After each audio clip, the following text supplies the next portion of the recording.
Now this carpet has that felt backing, and they say that that's supposed to help with wrinkling, but I'll let you be the judge of that.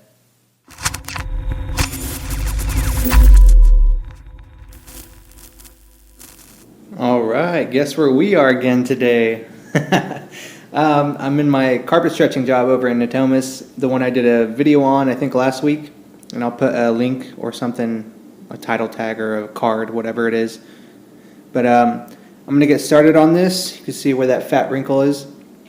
And the first thing I want to do, I actually took Corey's advice. I'm going to stretch this way and cut that seam at the doorway and stretch that room towards this way. So that's the only seam I'm going to make right there.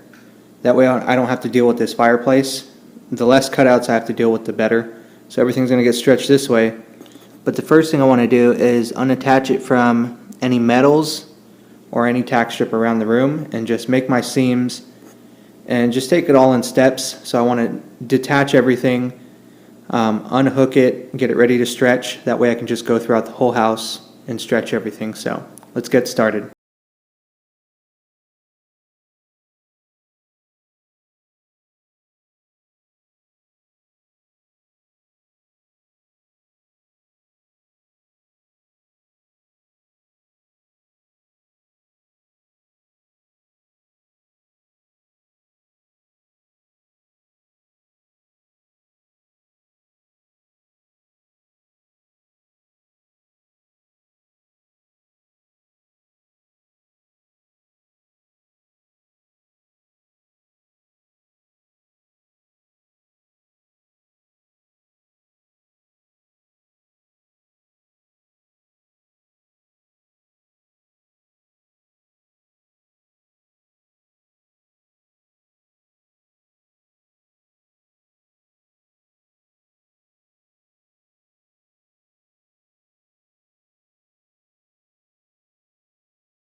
Alright, this job is all done.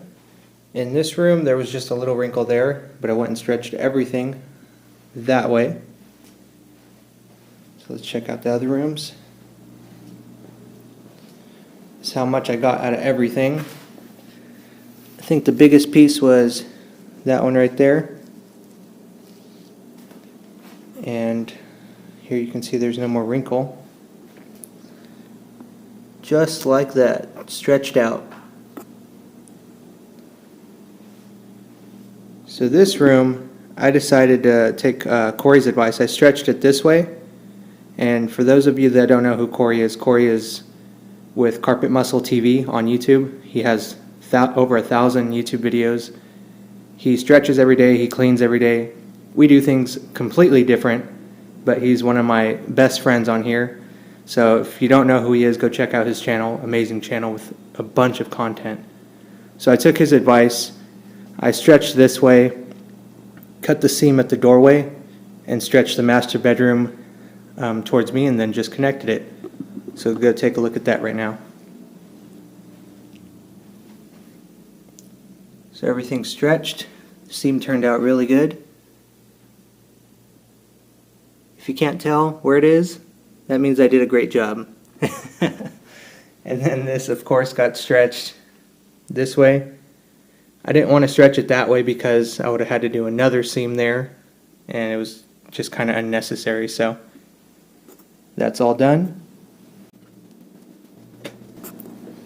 Here's the hallway.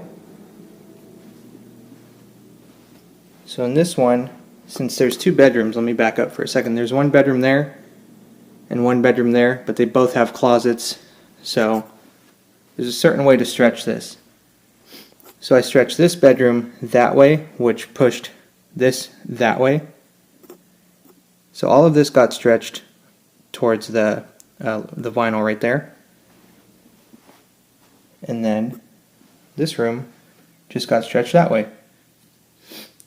So these bedrooms are super easy to stretch. I mean, they only take like maybe 5 or 10 minutes because they're just perfect squares or rectangles. It just gets stretched that way. You pin it on the tack strip and then trim it off and call it a day. The hallways can be a little more difficult because you have little cutouts like this. For example, I did a little patch there and just stapled it in. And then I'll take you back to where the master was.